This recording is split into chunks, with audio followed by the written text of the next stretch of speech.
Hey y'all, welcome back, or if you're new, welcome. My name is Polar.Sky. My pronouns are he, they.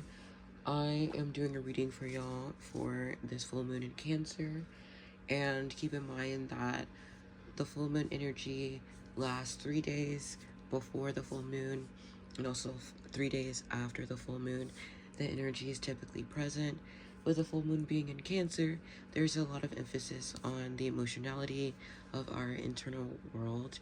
And if you have access to your birth chart information, I would suggest to look at where you have Cancer in your chart, and make sure to check below in the comment section, and I'll give a brief description just going over what the Cancerian energy in each house is kind of bringing up for this full moon, if you want to give that a look, if you have access to that information for yourself.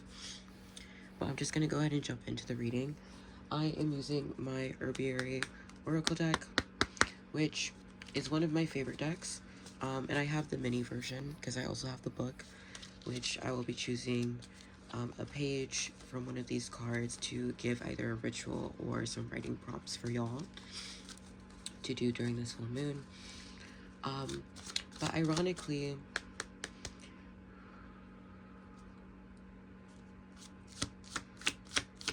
let me lock in for a second.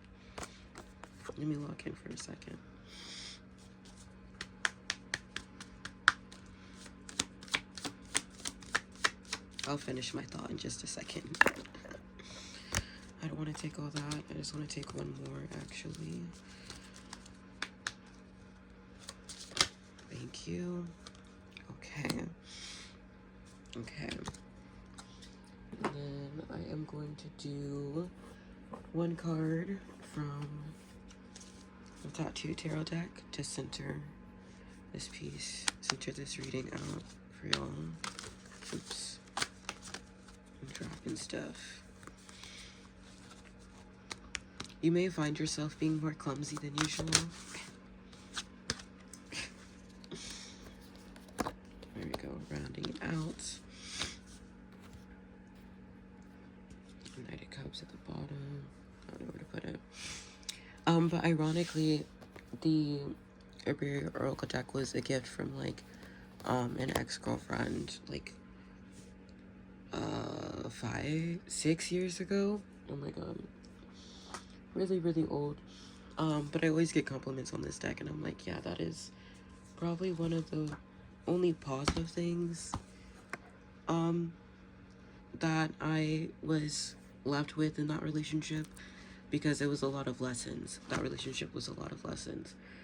So some of y'all may be going through a breakup right now, or maybe processing even old breakups, and integrating some more wisdom and the lessons brought from some of these relationships, and some of these past relationships that y'all may have had or experienced just left a really foul taste in your mouth, or just feel like, some of y'all may have been traumatized, or just negative, just feel very negatively about some of these past relationships, whether it's romantic or platonic, or work related, or whatever it may be.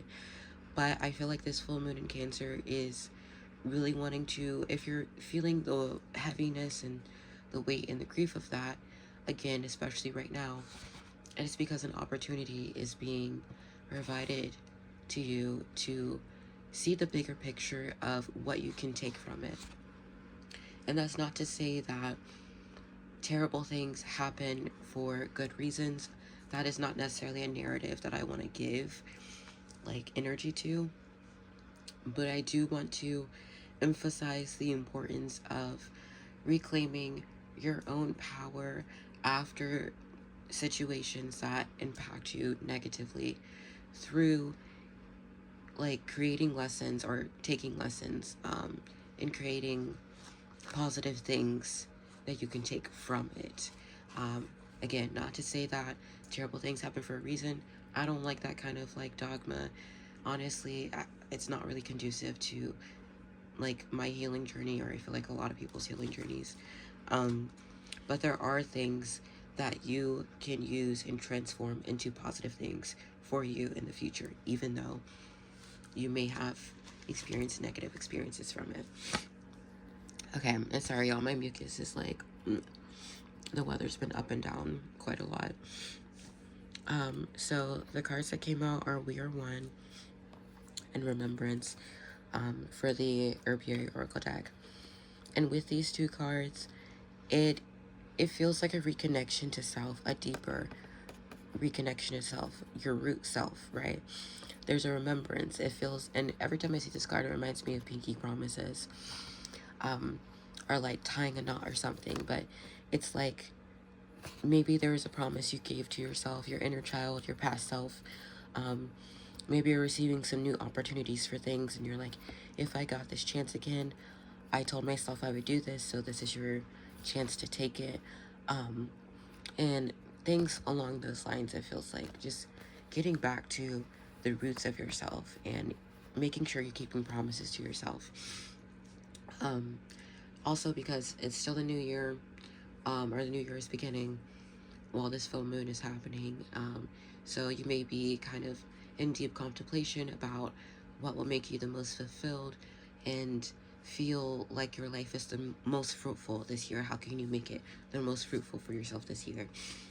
Instead, suggestion that I give, instead of making a list of like goals and aspirations or things you want to mark off, which you still can do, but in addition to this, or instead of that, I would suggest writing a list of like promises or vows to yourself, something along those lines, something that is more emotionally connected, and that is more of an internal standard that you're setting for yourself, like a baseline standard of how to operate that you're setting for yourself, which will assist you in the choices and the decisions that you make tangibly in the physical realm this year.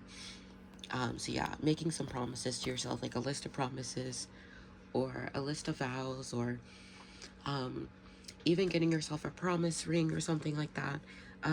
Back in, I don't know, like 5 years ago, I actually gave myself this ring as a gift. It's a jade ring, which is good for the heart space.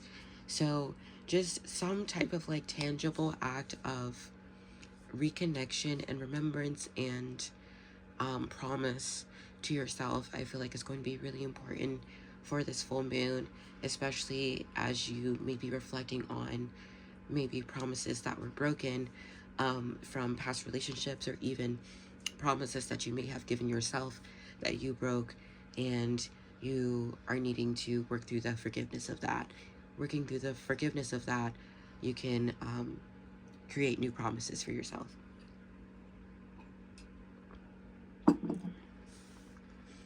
And then you also have the Three of Wands and the Strength card.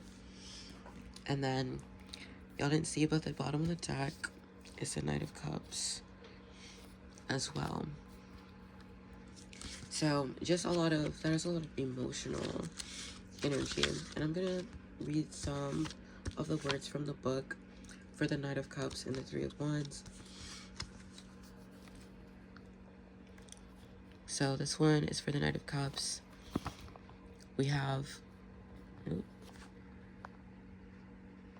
there we go.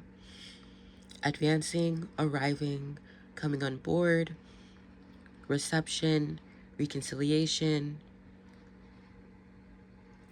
proposition, invitation, financial opportunity or windfall, often through a visitor, imagination, vision, and passion, cunning, artifice, fraud. So some of those words may specifically leap out to some of y'all, but the main thing that I'm getting from this is that advancing and the arriving, because it feels like an arrival back to yourself, or an arrival back to a new baseline of your emotional state and your emotional relationship with yourself is really what I'm picking up on for y'all. And for the Three of Wands, I'm going to read all the words again, because some of the words may jump out to y'all more than others, because this is collective. For Three of Wands, we have strength in numbers. There we go. business cooperation and success, busy times, being on the go, established strength, troubles ending, ceasefire, ship coming in, mixed loyalties, occasional disappointments. So the main thing that I was picking up with this is the strength in numbers. I mean, the strength card came out as well, but also like a troubles ending. So again, it's giving a roundabout of like whatever was weighing on your heart heavy before, and if it's coming back up right now, this is probably going to be the last time that it's coming back up, or at least for a while, because you're finally able to take what you're needing to take from it, integrate what you're needing to integrate from it, and release what needs to be released from it.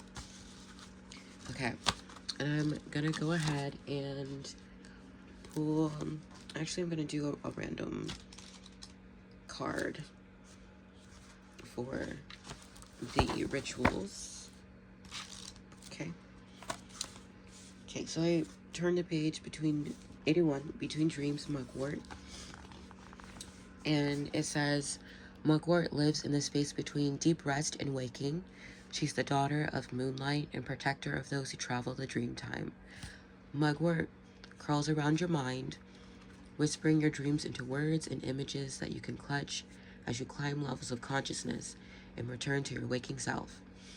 While Mugwort's constant vigil makes her a bit waspish and bitter, she knows the many-layered world and can guide you through the serpentine paths of the collective unconscious.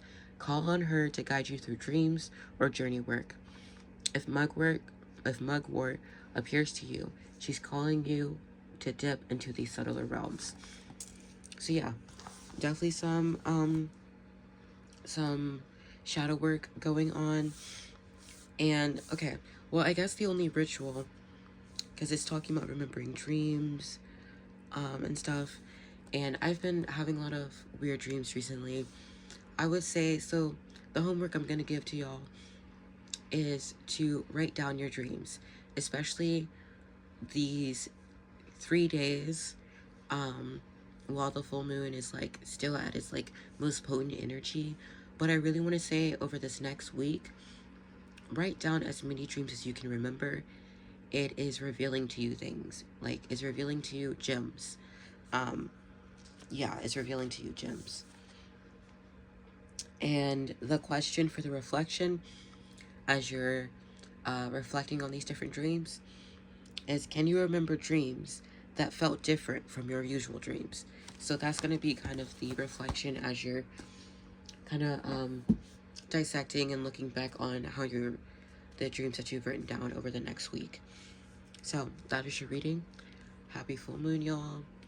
Happy Capricorn season and happy new year. See you on the next one.